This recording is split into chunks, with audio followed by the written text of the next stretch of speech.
Hi lovely people, I thought it might be quite fun just to show you how I ended up setting up my new Erin Condren planner for the coming year. You'll see, first of all I just want to say, this thing's a beast. Seriously, I mean I've actually crammed in quite a lot and I do feel like it's holding up quite well so far. However, I do tend to be one of those people that likes 1 year in one book, so I will probably be uncoiling and recoiling so that happens, and coiling in like the last 6 months of this in with the first 6 months I've got in my old one. But it is a bit of a beast.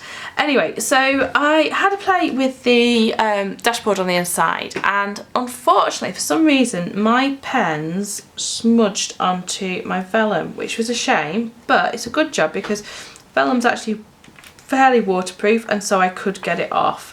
Although it has left it a little bit crinkled, but hey ho, what are you gonna do? So I added in the watercolour sticky notes first of all, just up front so that they're there ready whenever I need them. Pop my name in it because, you know, thought I might as well.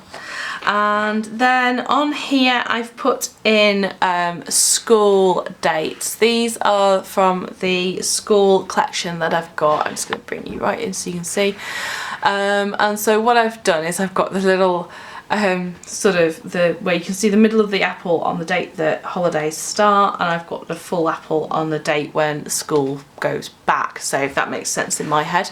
And I've finally got some transparent date dots as well restocked, so I'm going to add in some other dates as well, things like Luke's holidays and stuff with that. These pages, I've not done it yet, but I've decided what I'm going to do is I'm going to put in the 12 steps from Celebrate Recovery, which is a programme that I go to at church and is part of, and I lead a small group there as well. And I'm going to actually put the 12 steps in there, just so I've got something to refer back to on those days where it's like, oh, what am I doing? And I just think that would be really useful. Not used the page before the month yet. Still debating what to do with that. Don't know whether I'm going to make it a bit of a photo scrapbooky page, but then I've got a horizontal planner I was going to do that in, so that's kind of up for debate. So then I've added in one of these little clip-in pockets that Erin Condren have with a couple of coil clips, and this has got all the invitations and information on events that are happening in the months to come. I found keeping it at the back, I never knew where it was getting too full, and I like these pockets because they're a bit deeper than the pocket that's actually in the planner this year. So my monthly view, I've gone for keeping it quite colourful, not really done a big theme on this month, just had a bit of a play with it. I've got a little sticky note there that says what kits I want to use, and then I clipped together the weeks that have already gone. So this was my first week, which some of you will have seen on Instagram, and then this is my current week, which is I think this is a kit from Scribble Prints. It's called Paradise, which I saw and I was just like, I love that kit, I have to have it. So I seem to have gone from completely doing no white space planning, back to white space, back to somewhere in the middle, which we decided on the UK and Europe Love EC group that is just called planning. You know, it's just called planning, isn't it?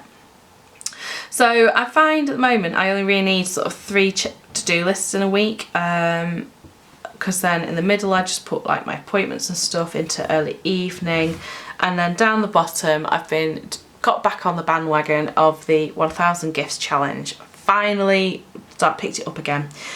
I just had a couple of months where it was in different planners, I wasn't doing it, I actually wasn't, not being grateful because I am, you know, every day, but I just wasn't being deliberate about it, so I decided to put that back in. And then I think I have done, yes, I have put some in for next week. This is Lean from Linu's Pots July kit. I think her shop's actually closed at the moment because she was getting married. Yay! Excited. And so yes, I've started laying that out, and again you can see I'm getting into a bit of a pattern of having those 3 checklists and then stuff in there as well. And then that's as much as I've done with that. I was a bit annoyed the spag bowl got my planner the other day, not impressed.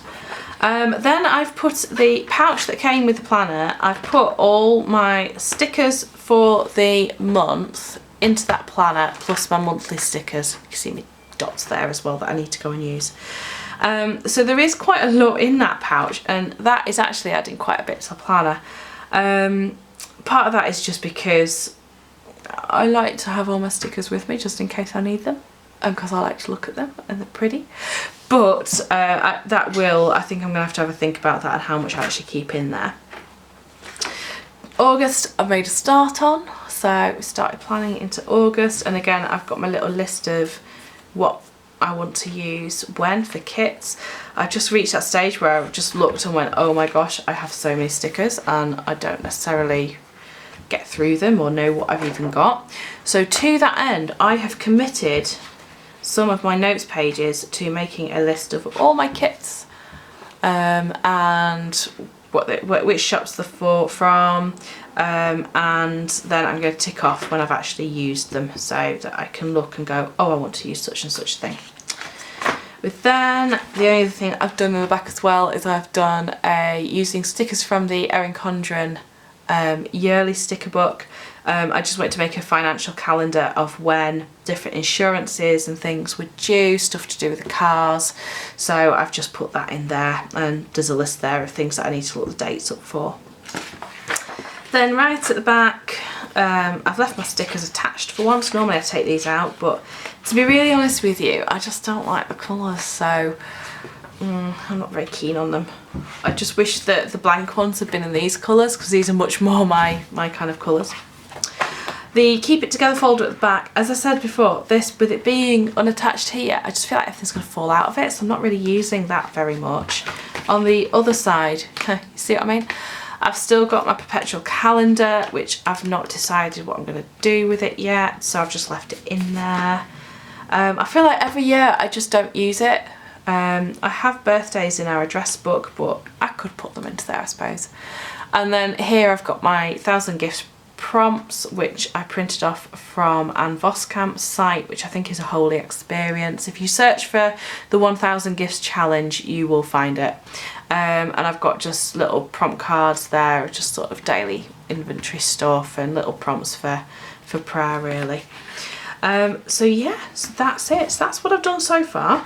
There's still a few bits that I want to add in and things that I want to get to doing, but I'm really liking it.